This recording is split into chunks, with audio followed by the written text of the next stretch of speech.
Good day, ladies and gentlemen. Welcome back to our channel and welcome to another video. Where in today's one, I'm taking to you guys about GitHub and essentially how can you pull a request on your repository. So let's jump right into it. First of all, open up GitHub and make sure that you're logged in with your preferred profile.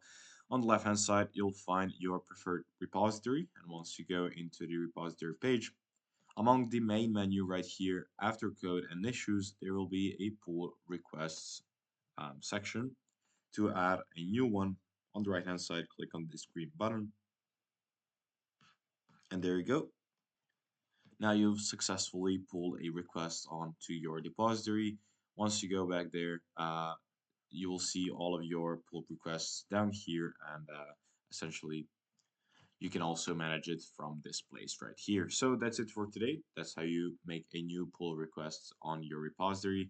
Thank you for watching this video and thank you for following along. If you found it helpful, leave it a like, subscribe, and I'll see you guys in the next one. Goodbye.